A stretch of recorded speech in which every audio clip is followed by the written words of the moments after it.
Good morning. And today is Saturday. And ito yung araw na hindi ko makakalimutan. Dahil ito yung araw na magpapaalam na kami sa isa't isa at tuluyan na naming ipapadama ang tunay na kalayaan sa aking lola. Nilalaglat pa ako neto pero sabi ko sa mga pinsan ko kanina bago ako matulog mga 10 p.m. ay gisingin nila ako ng 12 a.m.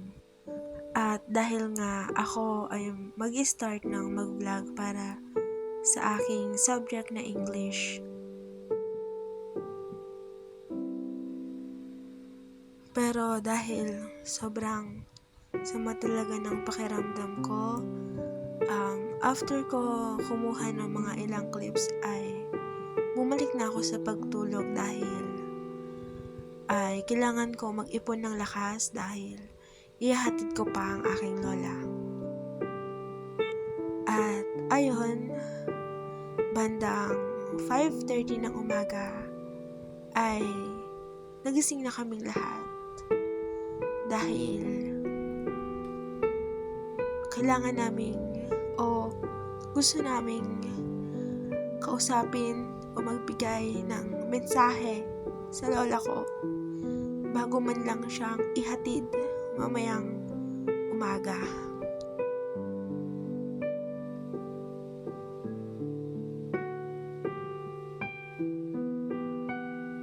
Habang tumatagal ay nararamdaman na namin ang tunay na bigat at kalungkutan ng bawat isa. At sa mga oras nga na to ay isa-isa na kaming nagpaalam. Isa-isa naming pinagdasal ang lola ko dahil hindi talaga birong mamatayan ng mahal sa buhay. At sa mga oras nga na ito ay nagdarasal lang ako na nagdarasal na sana ay nasa maayos na kalagayan aking lola at patuloy niya kaming gabayan sa pang-araw-araw.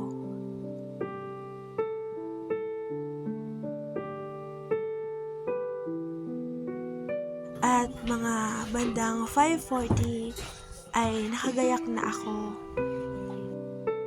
Sa pagkawala ng aking lola ay maraming nadurog at nawasak. At isa na ako doon. Kaya hindi ko rin napigilang bumuhos. At hayaan niyong pakita ko sa inyo ang ibang clips ng aming pagluluksa.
Yan ay ilan sa mga kaganapan noong araw na yon. At noong araw rin na yon ay nagtanong ako sa pinsan at tita ko. Ano yung paborito mong katangian o yung paborito mong ginagawa ni Tita May sa'yo? Sa akin, para sa akin, si ate, mabait. Mabait siya. Medyo may pagka-stricta. Higit sa lahat, mapagmahal na kapatid. Maalaga. Wala kang masasabi sa kanya. Bilang isang kapatid, andyan siya. Lagi siyang nakaalalay. Kung meron mang problema,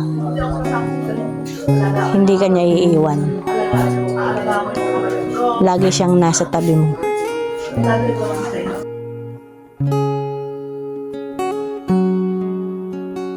Is the song that reminds you of them and makes you cry? The song called Bawat Piesa. I dedicate that song to my lola who passed away these few days. Kasi some of the lyrics, like, nakaka-relate talaga. Especially dun sa, anong gagawin kung wala ka. It really hurts na nalaman mo na wala na yung lola mo. Nakakabigla lang. Kasi she was strong. Tapos bigla lang naglaho. That song makes me cry.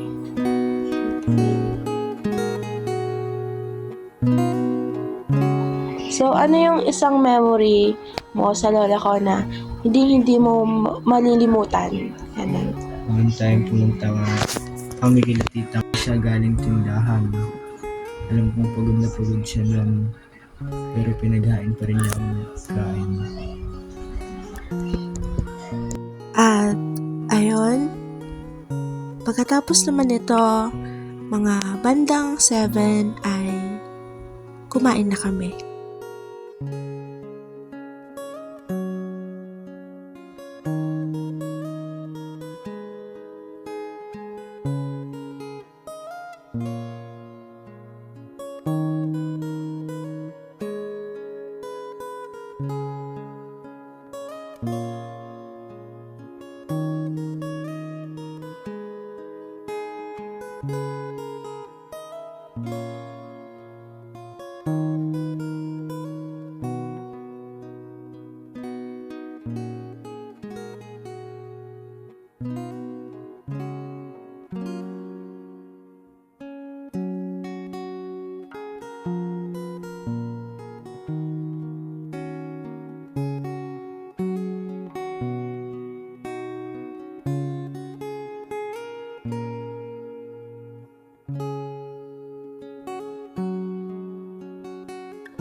At dahil dadaan kami ng simbahan, ay ito na yung oras na tatanggalin na. Dito na yung pinaka sakit at mabigat na part. Kasi yung dating andyan pa ay wala na. Sobrang sakit kasi once na tanggal na, wala nang balikan. At ganun din ang buhay. Kapag kinuha na, hindi na mababalik. The saddest part of life is when the person who gave you the best memories become a memory.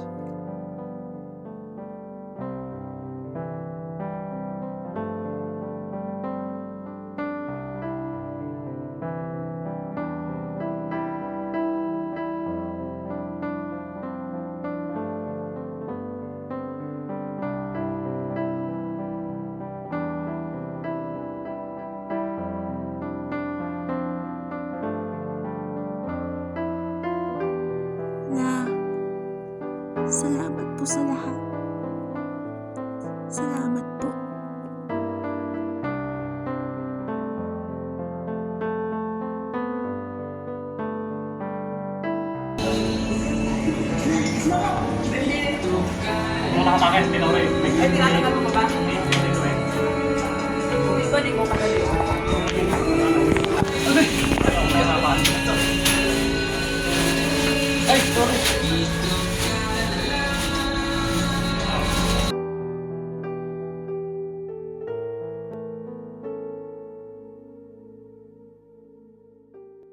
At ito na nga.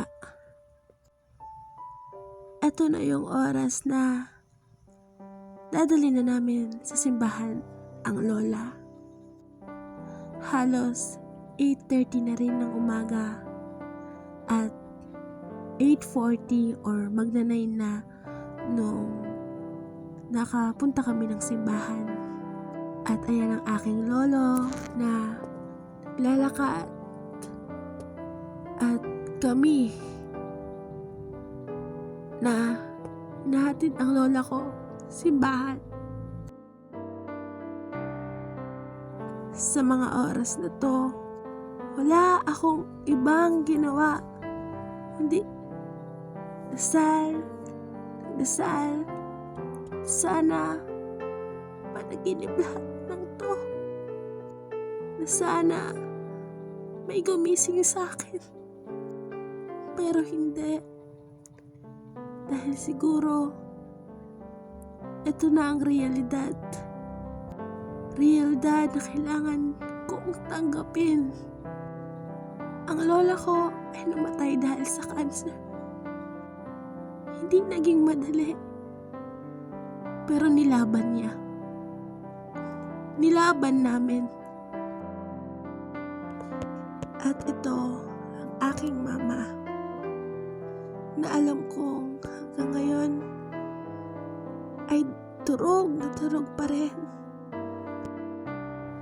I never thought saying goodbye would hurt this much. My heart aches for you every single day.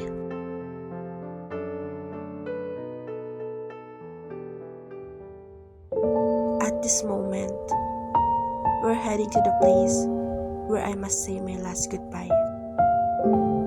The pain is overwhelming, but I know you'll always be in my heart. I'm letting go, but I'll carry you with me in every step of my life. At ito na lang po ang may papakita ko sa inyo.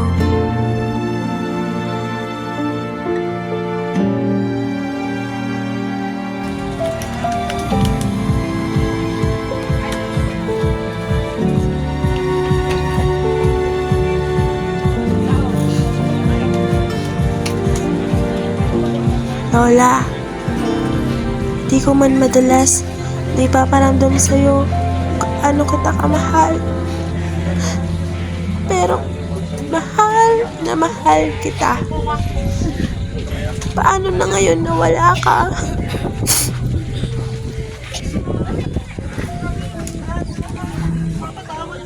Parang nawala ang ilaw sa madilim kong mundo. At hindi ko po alam paano muling makakahanap ng daan.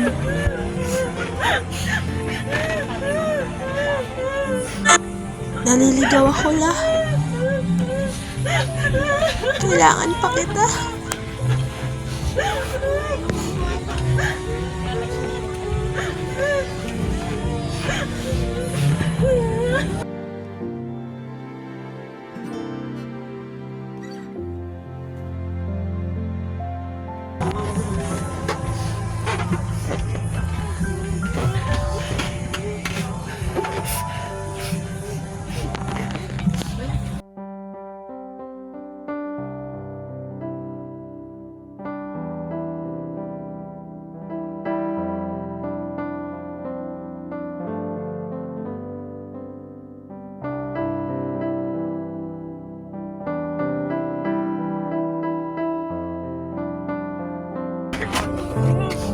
February 1. Ito yung araw kung saan pinaka-nadurog at nawasak ang pagkatao ko. Noong araw na nawala ang lola ko, ay ang araw na nawalan din ng saysay ang buhay ko. Na parang nawalan ng ilaw ang daan na aking tinatahak.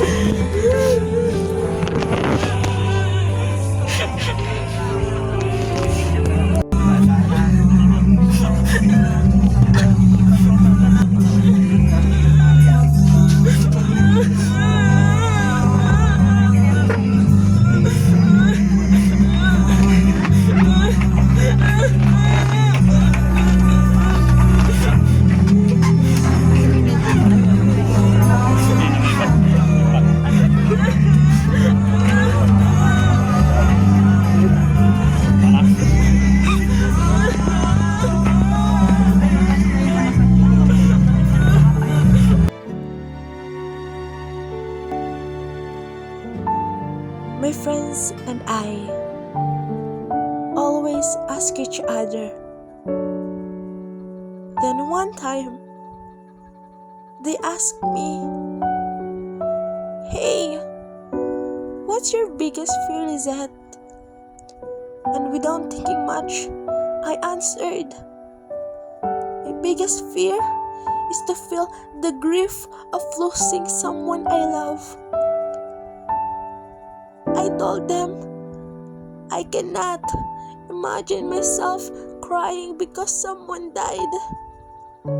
I have never felt that kind of pain before, and I don't think I could handle it. I don't want to know what it's like to lose someone who means everything to me. I didn't think much of it back then, but now I know. Now I understand how devastating it is. It's the kind of pain that feels like it's breaking you from the inside, leaving a hollow space that nothing can ever fill. Losing someone you love is not something you can prepare for. It's not just grief. It's the kind of sadness that stays with you. A wound that no matter or no amount of time can truly heal. Na kahit ilang dasal at tulog pa ang gawin, hindi talaga ito panaginip. La, you were our superhero and the light of our lives. It hurts to say goodbye, but I find comfort knowing you are no longer in pain.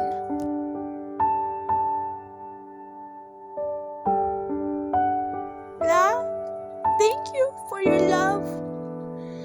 I will cherish your memories forever.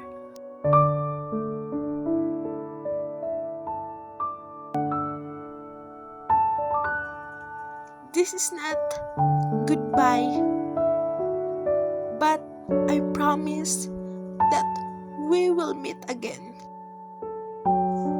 And this is how my February 1 went. A day of love, loss, and final goodbyes. It was painful to say farewell, but I find comfort knowing my Lola is now at peace. Though she's gone, her love and memories will stay with me forever. Hanggang sa muli, Donya.